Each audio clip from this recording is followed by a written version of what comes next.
भगवान जीव को मिलते कैसे हैं? तो सुखदेव जी महाराज कहते हैं, राजन,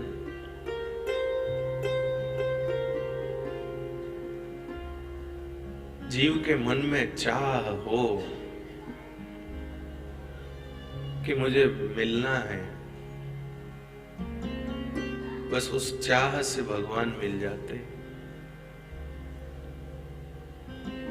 उस चाह से भगवान मिल जाते हैं। तो ऐसा कोई उदाहरण है क्या? बिल्कुल है।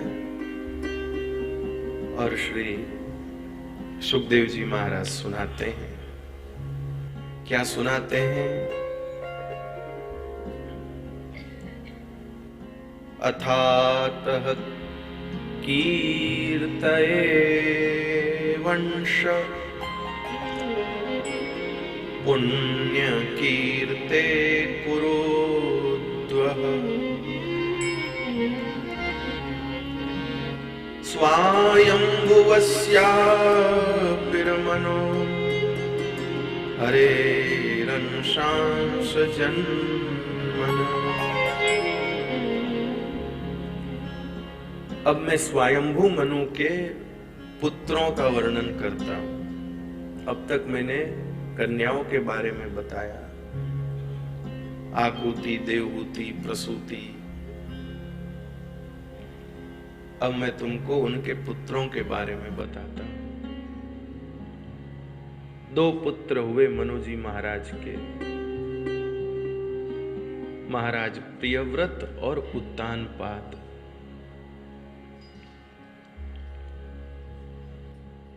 उत्तानपाद राजा के 2 रानियां थी, सुरुचि और सुनीति। बड़ी वाली रानी सुनीति थी, छोटी रानी सुरुचि थी।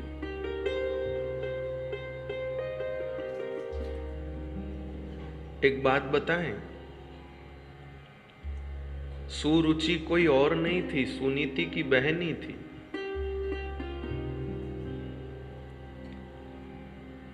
सुनीति के कोई संतान नहीं हुई।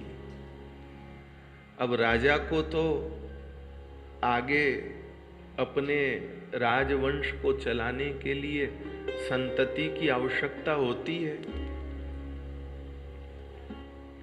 तो इसलिए सुनीति ने राजा को ये प्रस्ताव दिया कि संतान प्राप्त करने के लिए आप मेरी छोटी बहन से विवाह कर लीजिए। तो सुनीति के कहने पर राजा ने सुरुचि से विवाह कर लिया। लेकिन संयोग ऐसा बना कि सुरुचि से विवाह किया और सुरुचि के संतान हो उससे पहले सुनीति के हो गए। और सुरुचि को इस बात से बड़ा बुरा लग गया कि मुझसे विवाह करवाया इसलिए कि मेरी संतान होगी, वो राजगद्दी पर बैठेगी, लेकिन इससे पहले इसके हो गई, तब तो फिर इसकी संतान राजगद्दी पर बैठेगी। बस इसी बात से बहन बहन थी लेकिन ईर्ष्या हो गई। आपस में दोनों बहनें थी। आप सब माताएं तो बहुत अच्छी हैं, लेकिन ईर्ष्या का जो दोष है ना, वो भक्ति मार्ग में भी आगे बढ़ रही माताओं के लिए वो एक प्रकार से बाधक है।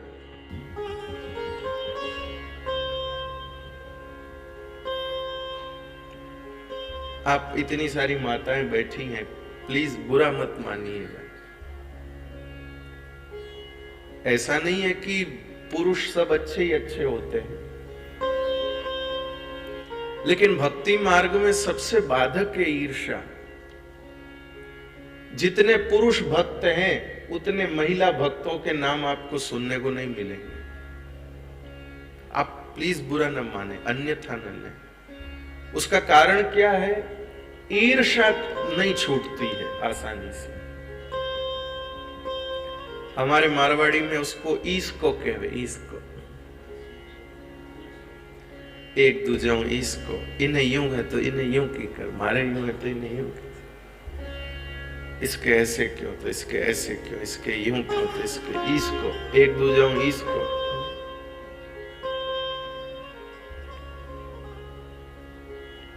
पुत्र ने अगर घर आते ही अपनी माताजी को नहीं पूछा और अपनी पत्नी को पहले संबोधित कर दिया, पुरुष ने घर में प्रवेश किया तो उसका बेटा दौड़े दौड़े आया और आकर के उसने पापा आए, पापा आए, पापा आए, और पापा ने पूछा बेटा तेरी मां कहां है, और फिर पूछा दादी कहां है। बस हमें, मैं तो गई चूल्हा में, हमें मने क्यों पूछी भाई। अरे क्या वो जमाना था, स्कूल से आते ही मम्मी मम्मी, हमें के थारी माँ कटी, मैं तो गई कटी। इस बात से भी ईर्ष्या की, ऐसा क्यों, पहले मेरा पूछना था ना कि बेटा तेरी दादी कहाँ है, फिर पूछता क्या हो गया भाई, कोई किससे कौन, इससे क्या, वो पहले उसको पूछ लिया तो वो माँ हो जाएगी क्या, जो माँ है वो माँ ही रहेगी, जो पत्नी है वो पत्नी रहेगी। कहाँ कोई इतना असुरक्षित क्यों महसूस करते हैं आप सब अपने आप को, है? इतने से क्या हो जाएगा, पूछ लिया तो पूछ लिया। परदेश गया, देखो पत्नी के लिए फोन लाया और मने कह ले विदा मां, क्यों, मेरे भी इतना सा, मेरे लिए कुछ नहीं, ऐसा क्या हो जाता, उससे कुछ नहीं होता। लेकिन उससे नुकसान ये होता कि हमारा जो आध्यात्मिक विकास है, हमारा जो भक्ति में विकास है, वो अवरुद्ध हो जाता है। मीराबाई भी अगर अपनी सास से ईर्ष्या करती, अपनी ननन से ईर्ष्या करती, तो मीराबाई मीराबाई नहीं बन पाती। इसलिए माताओं बहनों, आप लोगों के लिए नहीं कह रहा हूं, आप तो बहुत ही अच्छी हो, लेकिन मैं तो बस एक बात कह रहा हूं, भक्ति मार्ग में किसी भी माताजी को आगे बढ़ना है तो ईर्ष्या को आज ही अपने जीवन के मोबाइल से डिलीट कर दीजिएगा। भक्ति मार्ग में, और भाई लोगों को भी है, ये तो कीड़ा तो एक ही बराबर है। इसे ईर्ष्या को निकाल देना चाहिए, तो भक्ति मार्ग में बहुत जल्दी आगे बढ़ेंगे, बहुत जल्दी आगे बढ़ना होगा। तो कृपानाथ सुनीति का बेटा ध्रुव, लेकिन अब राजा को दूसरी जो रानी थी सुरुचि, उसी में ज्यादा रुचि, उसी के महल में रहता, उसी से बातचीत करता, उसी के आगे पीछे बस। सुनीति बुरा नहीं मानती, उससे कोई फर्क नहीं, वो अपने, उसके पास उसके पास इतना कुछ कार्य था करने के लिए कि वो इस बात के रोने के लिए फुर्सत नहीं थी उसको कि हाय हाय मेरे पास आते नहीं है, वो नहीं। ये रोने के लिए भी फुर्सत चाहिए होती है। लेकिन वो अपने जीवन पर ध्यान देती थी। सामने वाला अपने कर्तव्य में चूक रहा है, उसको सोच सोच करके दुखी होने के बजाय हम अपने कर्तव्य पालन में चुस्त रहें, अपने कर्तव्य पालन में ठीक है।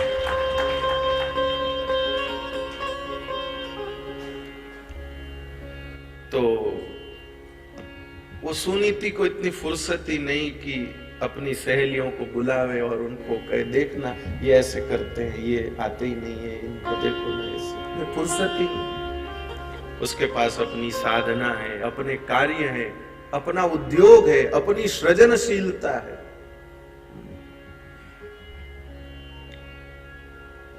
किसी भी माता जी, बहन जी, किसी के भी जीवन में कोई थोड़ी बहुत प्रतिकूलताएं आए तो मेरी प्रार्थना है वो खाली न बैठे, अपनी सृजनशीलता को आगे बढ़ाएं, अपनी चिंतन को आगे बढ़ाएं, रचनाएं करें, लेखन करें और भी कुछ नया नया करें।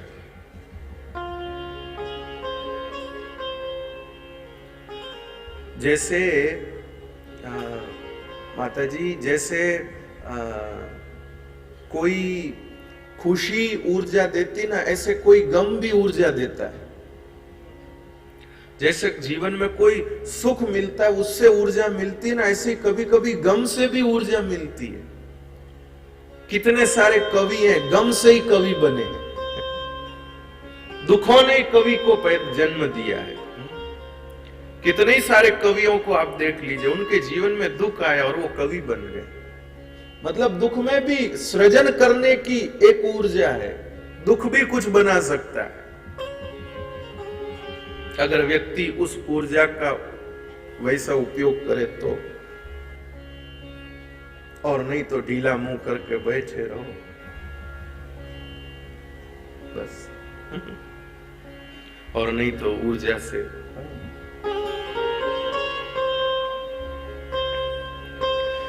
तो सुनीति को इतना समय नहीं कि वो ऐसे करती, वो अपना उससे करती रहती थी। एक दिन सुनीति का बेटा ध्रुव, वो सुनीति का बेटा ध्रुव एक दिन खेलते खेलते अपने पिता के महल में चला गया।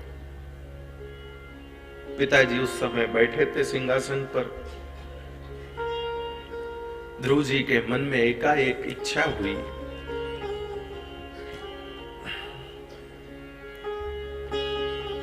ध्रुव जी के मन में एकाएक इच्छा हुई कि मुझे मेरे पिताजी यदि गोदी में बिठाएं तो मैंने कभी पिताजी की गोदी का सुख नहीं लिया। मुझे कभी मेरे पिताजी की गोदी में बैठने का सुख नहीं मिला। मेरे पिताजी यदि मुझे गोदी में बिठाएं तो, ये सोचकर वो अपने पिता की तरफ आगे बढ़ा। थोड़ा सा आगे बढ़ा और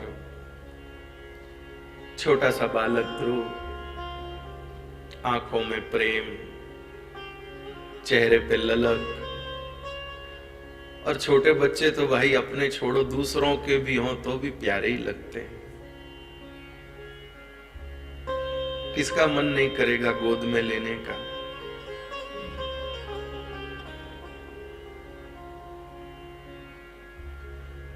तो राजा ने भी अपने आप को थोड़ा सीधा किया, अपने दोनों हाथ आगे बढ़ाए गोद में लेने के लिए। लेकिन इतने में सुरुचि आ गई, इतने में वो आ गई। नवत्स नृपतेर्धीष्ण्यं भवानारोढुमर्हति न गृहीतो मया यत्वं कुक्षावपि नृपात्मज। आते ही डांट लगाई सुरुचि ने। ए बच्चे, वो थोड़ा जोर से बोली लेकिन मैं अभी थोड़ा जोर से नहीं बोल रहा। ए बच्चे, ठहर जा, कहां बैठने जा रहा है राज सिंहासन पर? बड़ा आया तू राज सिंहासन पर बैठने का अधिकारी नहीं है, तू नादान है।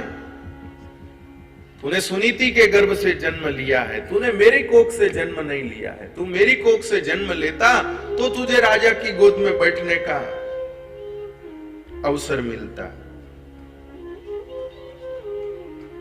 तपसा आराध्य पुरुषम तस्यैवानुग्रहेण में गर्भे त्वं साधयात्मानं यदिच्छसि नृपासनम। यदि तुझे राजा की गोद में बैठने की इच्छा है तो जा, तपस्या करके परम पुरुष भगवान नारायण को प्रसन्न कर, उनकी तपस्या कर, उनकी कृपा से मेरे गर्भ से आकर जन्म ले, फिर राजा की गोद में बैठना। चल निकल यहां से, भाग यहां से। ऐसा करके ध्रुव जी को तिरस्कृत करके निकाल दिया। कई बार हम लोग भी कहीं कहीं जाते होंगे प्रेम की चाह में, यहाँ पर तो हमें प्रेम मिलेगा, यहाँ तो हमको आदर मिलेगा, यहाँ तो हमको सोफा पर बिठाएंगे, लेकिन जाने पर वैसा न हो तो दुखी मत होइएगा, दुखी मत होइएगा। महाराज जी एक बात कहूं, पचने जैसी बात तो नहीं है, लेकिन फिर भी कहता हूं, सम्मान व्यक्ति के पुरुषार्थ के कारण या उसके कार्य के कारण होता है। सम्मान के पीछे किसका हाथ होता है ये मुझे नहीं पता, लेकिन हमारे जीवन में हमारा कहीं भी अपमान हो उसमें भगवान का हाथ होता है। ये पचेगी नहीं बात, ताली बजाई आपने, क्यों बजा ली आप जानो। अपमान के पीछे ठाकुर जी की योजना होती, अपमान के पीछे भगवान की योजना होती। भगवान ही अपमान कराते। कोई सम्मान मिले तो मत कहना कि ये भगवान की कृपा है। सम्मान लोग स्वार्थ से भी करते हैं। सम्मान लोग स्वार्थ से भी करते हैं। एक नेताजी का सम्मान कौन है? कोई नेताजी जब अपनी गद्दी से उतर जाते हैं फिर कोई बुला करके नागरिक अभिनंदन करो। सम्मान लोग स्वार्थ से भी करते हैं। तो सम्मान में पता नहीं कौन क्या होता है। अपमान के पीछे भगवान की योजना होती है। भगवान कराते हैं अपमान, भगवान कराते हैं अपमान।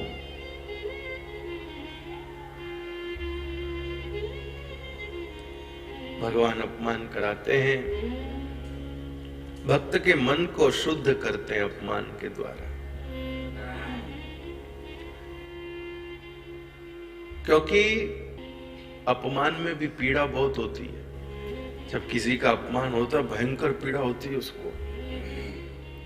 सुई चुभना क्या है, कांटा चुभना क्या, अपमान होता है तब आदमी भीतर से एकदम तिल मिला जाता है। उस पीड़ा में उसके कितने प्रारब्ध भगवान नष्ट कर देते वो समझ भी नहीं सकता।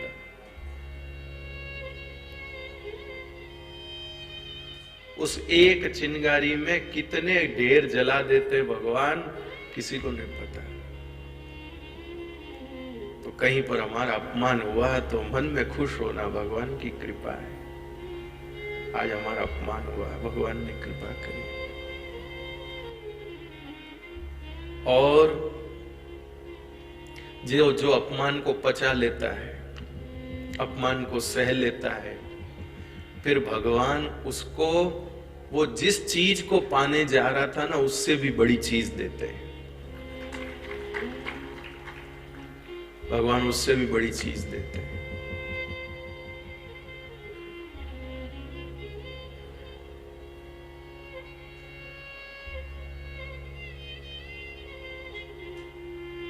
आपका बच्चा लड़का 5वीं कक्षा में पढ़ता है। आप अगर उसकी कोई बात से खुश हो गए तो क्या आप उसको 5 लाख रुपए दे दोगे हाथ में? बोलिए ना। क्या आपके पास नहीं है क्या 5 लाख रुपए? है तो आपके पास बहुत सारे रुपए। इतने जब खुश हो गए तो 5 लाख रुपए दे दो उसको।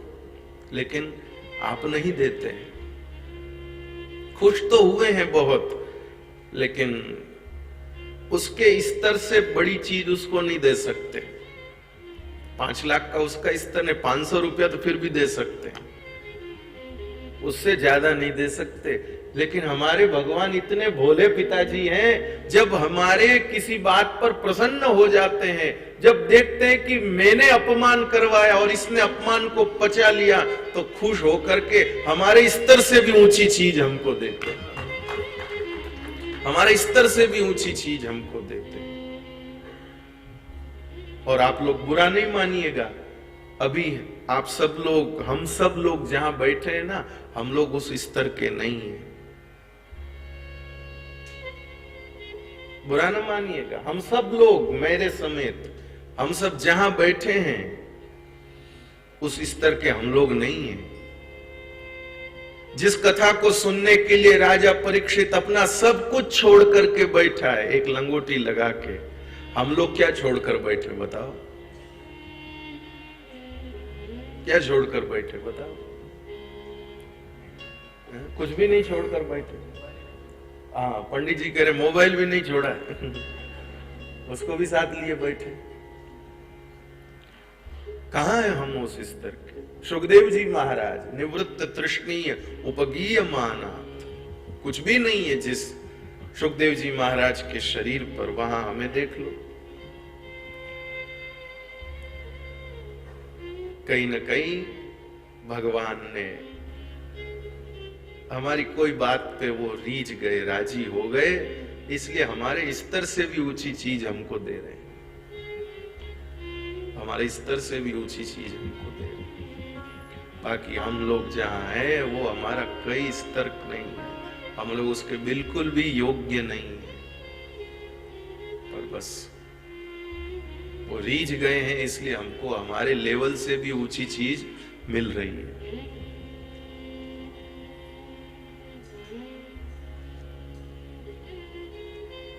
ध्रुव जी का अपमान हो गया। वैसे तो छोटे बच्चों का मान अपमान कितना होता है, कोई चांटा मार दे तो रोते रोते निकल जाते हैं, और जिसने चांटा मारा वो थोड़ी देर में टॉफी दिखाए तो खुश होके गोदी में आ जाते। बच्चों का मान अपमान का क्या है?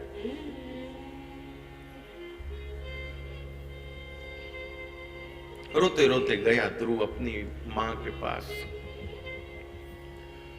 सुनीति मां के पास। मां मां मां मां,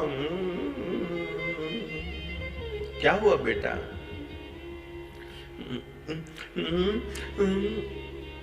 मैं ना मैं गया था पिताजी की गोदी में बैठने के लिए, और पिताजी ने मेरे को गोदी में बिठाया नहीं, उससे पहले ही छोटी माँ ने आकर के और मेरे को गोदी से उतार दिया और मेरे को कहा कि चला जा, तू गोदी में नहीं बैठ सकता। माँ वो बोली कि अगर गोदी में बैठना है तो तेरे को जाके तपस्या करनी पड़ेगी, भगवान को खुश करना पड़ेगा, और भगवान खुश हो जाए तो उनसे वरदान मांगना कि तू मुझे सुरुचि माँ के गर्भ में जन्म दो, तब तू राजा की गोदी में बैठ सकेगा। माँ मेरे को तो सुनीति माँ ने कहा, रे बेटा तेरी छोटी माँ ने कुछ भी गलत नहीं कहा, बिल्कुल ठीक कहा। माइयों, अगर सुनीति के मन में भी ईर्ष्या होती ना तो वो ध्रुव को भक्त नहीं बना सकती थी। सुनीति ने क्या कहा? सुनीति जी ने कहा, बेटा तेरी छोटी माँ ने कुछ भी गलत नहीं कहा, एकदम सही कहा। तू जंगल में जा, भगवान का भजन कर, तपस्या कर, बस इतना ध्यान रखना जब भगवान प्रसन्न हो जाए तो भगवान से ये मत कहना कि मुझे सुरुचि माँ के गर्भ में भेजो। बेटा गर्भ का कष्ट तो भोग लिया, बार बार भोग के क्या कर, भगवान के चरणों में स्थान मांग लेना। भगवान को कहना आप अपने चरणों में बिठा के रखो, बस और कुछ नहीं। बेटा तेरे दादाजी को तेरे परदादाजी को जो कुछ मिला वो उन भगवान के चरणों से मिला। अब तेरे पिता मगन हो रहे हैं राज्य में अपने, उसमें कोई बात नहीं, लेकिन बेटा तू तो उन्हीं चरणों का आश्रय कर। तो मां मैं जाऊं? हाँ बेटा तू जा। और श्री ध्रुव जी महाराज चल पड़ते। अब बताओ, यही सुनीति माँ ईर्ष्या में भर के कहती वो तो है ही ऐसी, वो तो बहुत कुलक्षणी है और वो तो मेरे भी ऐसे करती है, बेटा वो मैं छोड़ूंगी नहीं, मैं करूं। सो क्या होता था? अपने पुत्र को भक्त नहीं बना सकती थी। ध्रुव जी चले भैया, ध्रुव जी चले वन की ओर। कोई भी भक्त भगवान की ओर जब आगे बढ़ता है,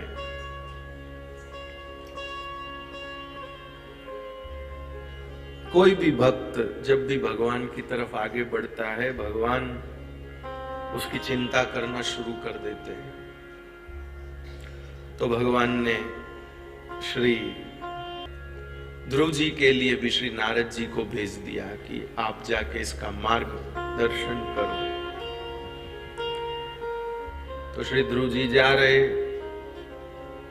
और श्री ध्रुव जी को रास्ते में नारद जी मिले, रास्ते में उनको नारद जी मिले और नारद जी ने ध्रुव जी को कहा, अरे बेटा कहां जा रहा है तू? तो ध्रुव जी ने कहा, मैं भगवान को मिलने जा रहा हूं। नारद जी ने कहा कि भगवान को मिलने जा रहा है, भगवान को देखा है? नहीं देखा है। तो फिर भगवान कैसे दिखते हैं ये पता कैसे चलेगा? भगवान आ गए तो पहचानेगा कैसे? बोलो ये तो नहीं पता। अच्छा कहां जाकर तुझे भगवान मिलेंगे ये तो मालूम है ना? मेरे को ये नहीं मालूम है। अरे तो क्या करने पर मिलेंगे ये तो मालूम है? बोले ये भी नहीं मालूम है। भगवान कैसे हैं ये भी नहीं पता, भगवान कहां मिलेंगे ये भी नहीं पता, भगवान कैसे मिलेंगे ये भी नहीं पता। तेरे को पता क्या है? ध्रुव जी बोले, मेरे को बस इतना ही पता है कि भगवान है और मेरे को मिलेंगे, बस। नारद जी का मन भर आया। अरे बाप रे, छोटा सा बालक लेकिन कितनी सुंदर मति। भगवान है और वो मुझे मिलेंगे, बस। इस विश्वास पर भी भगवान मिल सकते हैं। आप तीर्थ यात्रा न कर पाए, आप बहुत बड़े व्रत न कर पाए, उपवास न कर पाए, कोई नियम धर्म न कर पाए, लेकिन अगर अपने जीवन में ये विश्वास कर पाए कि भगवान है और मुझे मिलेंगे, तो भी भगवान मिलेंगे, तो भी भगवान मिलेंगे। और हमारे ध्रुव जी जो है नारद जी को बोल दिए। नारद जी खुश हो गए और नारद जी ने प्रसन्न होकर के ध्रुव को कहा, बेटा जंगल में तकलीफें बहुत हैं, तेज हवा चलेगी, आंधी तूफान ये वो सब होगा, परेशान हो जाएगा। तेरे पिताजी को मैं समझा देता हूं, मैं उनको समझा करके सब कर देता हूं। ध्रुव जी कहते नहीं, मेरे को नहीं जाना, मेरे को पिताजी से कुछ मतलब नहीं है, मेरे को तो अब परम पिता से मतलब है। अब मुझे उन्हीं की गोद में बैठना है। आप मेरी कुछ सहायता कर सकते हैं तो करिए। नारद जी बोले, तेरे को तो चेला बनाने का मन हो रहा है। आहा, कितने सौभाग्यशाली हैं ध्रुव जी, जिनको शिष्य बनाने का मन हो रहा है नारद जी को। ऐसे ही हम लोग पीछे पड़ते महात्माओं के, बाप जी गुरु बनाना है। वाह भाई वाह, कितने महान लोग हैं, आप गुरु बनाएंगे। सौभाग्य तब होता है जब कोई गुरु हमें चुने। हम गुरु को चुनते हैं, चूक हो सकती है, लेकिन गुरु ने अगर हमको चुन लिया तो फिर क्या कहें।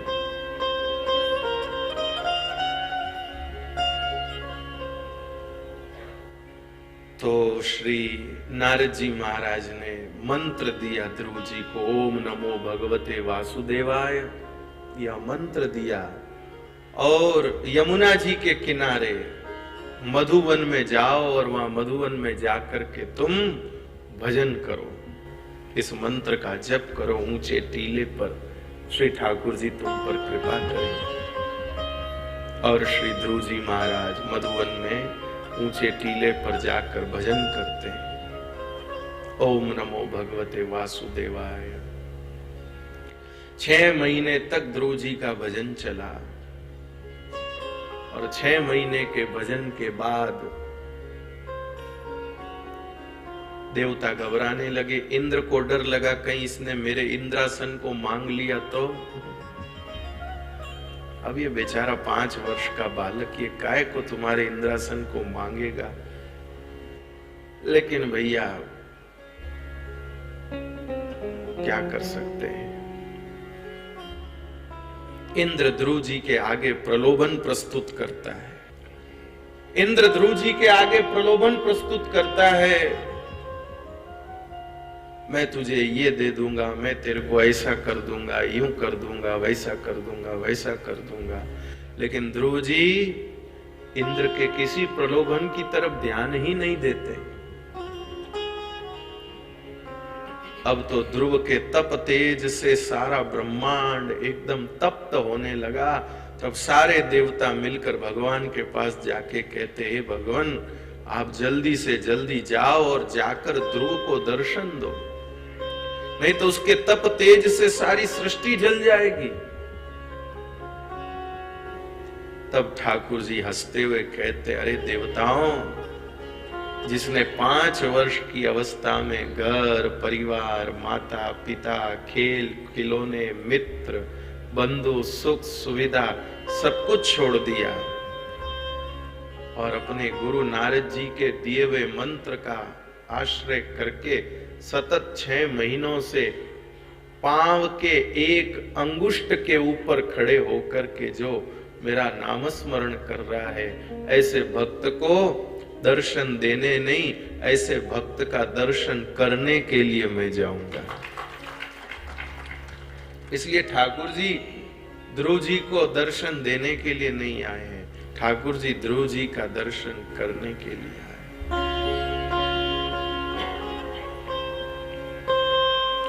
श्री ध्रुव जी के सामने भगवान प्रकट हुए और भगवान प्रकट हुए ध्रुव जी के सामने, लेकिन ध्रुव जी ने नेत्र नहीं खोले। ध्रुव जी ने नेत्र नहीं खोले।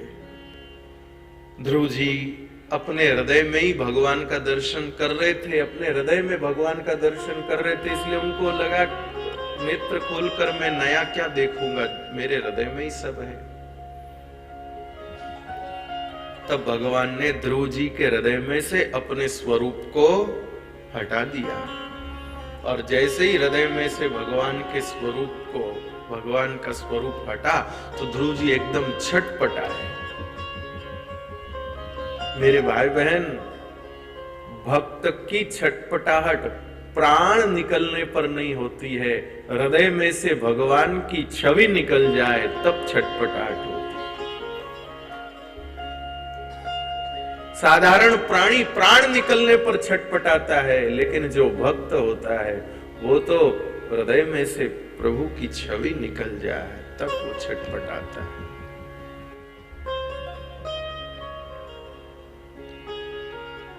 तो श्री ध्रुव जी एकदम छटपटा करके नेत्र खोलते हैं और जैसे ही ध्रुव जी ने छटपटा करके नेत्र खोले तो क्या देखते हैं, जो झांकी हृदय में थी वो ठाकुर जी प्रत्यक्ष सामने खड़े हैं। आहा, भगवान का दर्शन पाकर के वो प्रेम से अधीर हो गए और तद्दर्शनेनागत साध्व सक्षिता ववन्दतांग विनम्य दंडवत द्रगव्या प्रक्षेणं प्रपीपन्निर्भार सचुंबनीवास्येन भुजेरिवाशित। बड़ा अद्भुत श्लोक है। भगवान का दर्शन पाकर के श्री ध्रुव जी प्रेम में अधीर हो गए, डंडे की तरह भगवान के सामने लेट गए और भगवान को ऐसे देख रहे हैं ध्रुव जी प्रेम से। छोटा बालक प्रेम से जब देखता है ना, अद्भुत होती है उसकी आंखें। अगर कभी किसी बालक ने प्रेम से देखा हो तो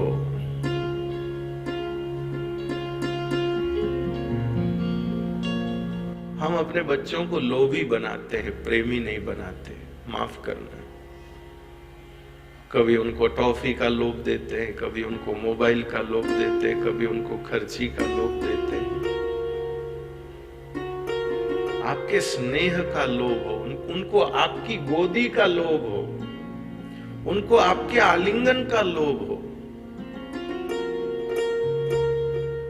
मुझे बहुत कष्ट होता है। अब मेरे कष्ट होने से कोई मतलब नहीं है वैसे, लेकिन होता है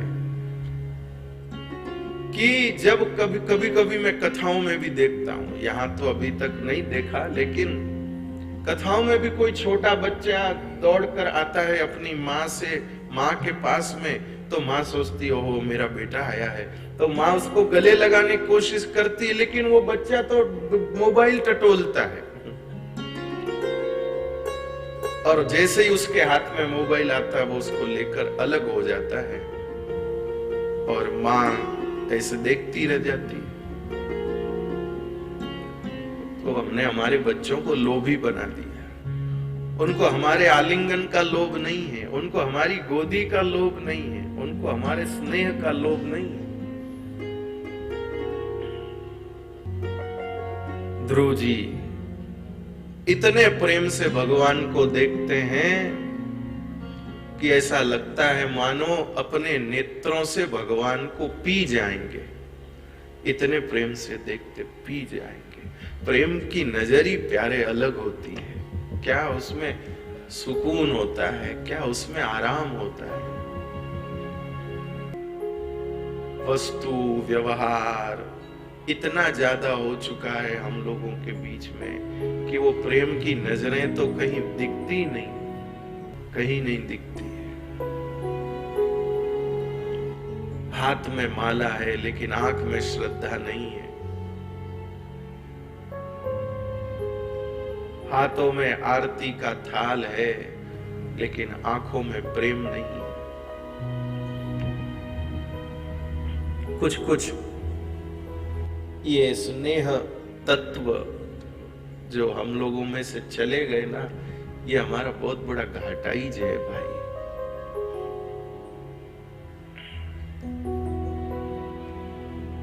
बाकी प्रेम पूर्ण दृष्टि कितना आराम देती है क्या बताएं।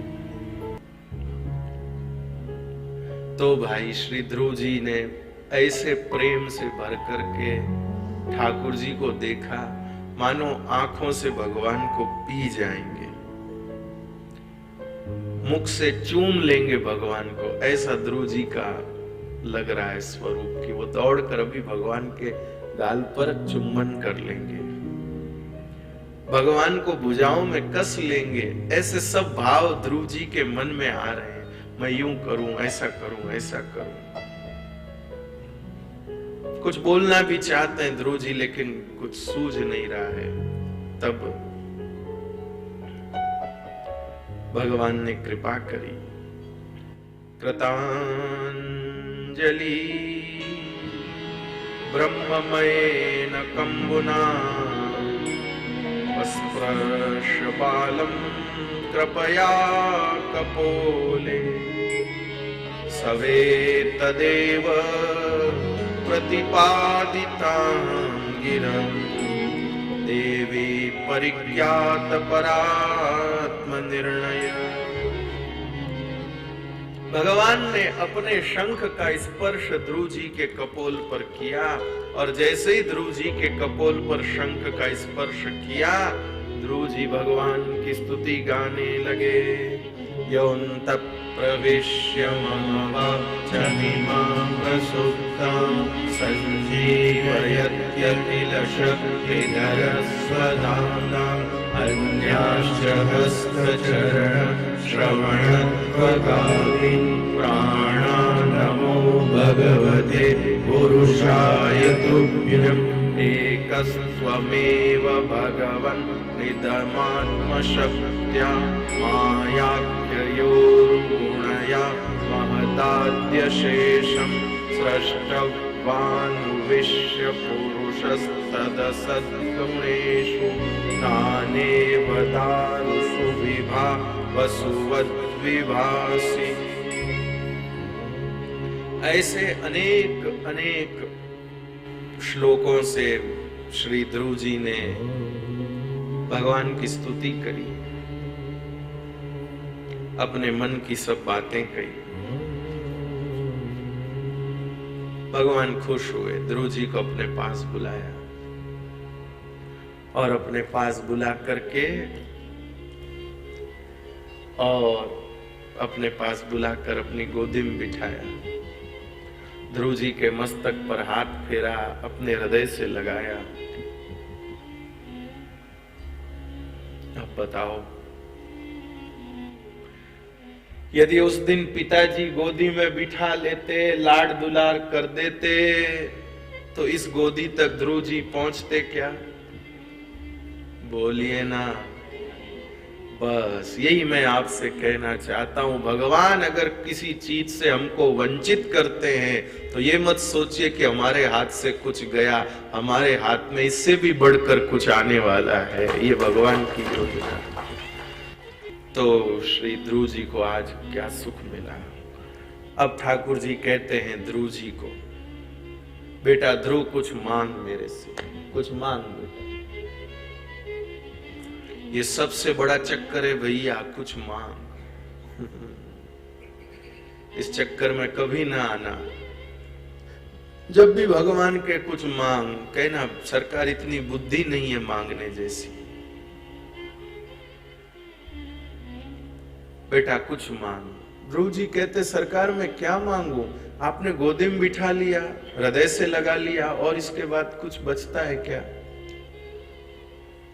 नहीं बेटा, मेरा मन है,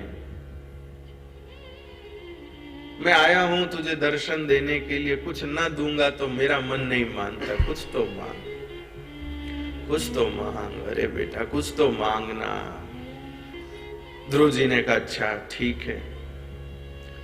भक्ति मुहुः प्रवहता त्वयि मे प्रसंगो भूयादनंत महता ममलाशयाना येनाञ्जसोल्बणमुरुव्यसनं भवाब्धिं निश्ये भवद्गुणकथामृतपानमत्त। महाराज यदि आपका इतना मन हो रहा है कुछ देना है, कुछ देना है, तो मुझे आप भक्तों का संग दे दो, विशुद्ध हृदय वाले, माने जिनके हृदय में कोई मिलावट नहीं है, ऐसे हृदय वाले महात्माओं का, भक्तों का संग दे दो। भगवान ने कहा रे पगले, तेरे बाप ने तुझे यूं ही घर से निकाल दिया, तेरे आगे पीछे कुछ नहीं है, और कुछ ऐसी चीज मांगना ही है, क्या मांगता है? गुरु जी कहते आप बार बार मुझे चक्कर में लेने की कोशिश मत करिए, मैं नारद जी का चेला हूं, आपकी इस प्रलोभन में मैं आने वाला नहीं हूं। अगर आपका सचमुच मन है देने का, अगर आपका सचमुच मन है देने का, तो आप मुझे यही दीजिए, आपके भक्तों का संग दीजिए, आपके भक्तों का संग दीजिए। क्यों, उससे क्या होगा? बोले आपके भक्तों का संग मिलेगा तो मैं कभी आपको भूलूंगा नहीं। नहीं तो अभी 5 साल का हूं, अभी तो उम्र बाकी पड़ी है, फिर कहीं कुछ हो जाएगा तो मैं भूल जाऊंगा। और आपके भक्तों का संग मिलता रहेगा तो बार बार आपकी याद आती रहेगी, आपका याद स्मरण होता रहेगा। इसलिए सरकार आपको देना है तो बस यही दीजिए। जी देना हो तो दीजिए, संत जनों का साथ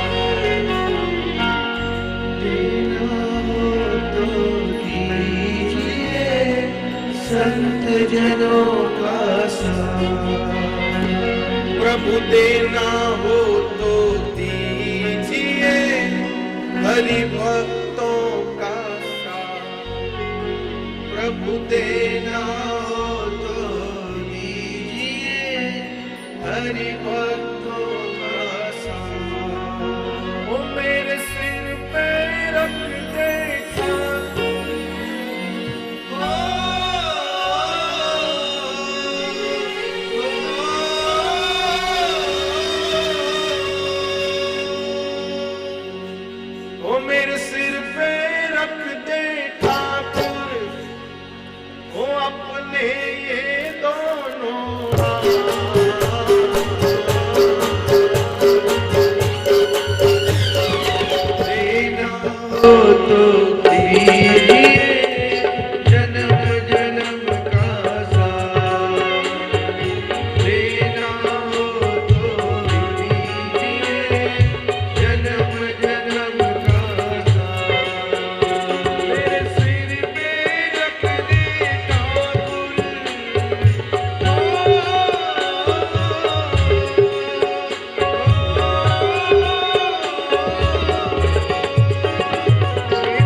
सदा वेङ्कटेशं स्मरामि स्मरामि। हरे वेङ्कटेश प्रसीद प्रसीद। प्रियं वेङ्कटेश प्रयच्छ प्रयच्छ।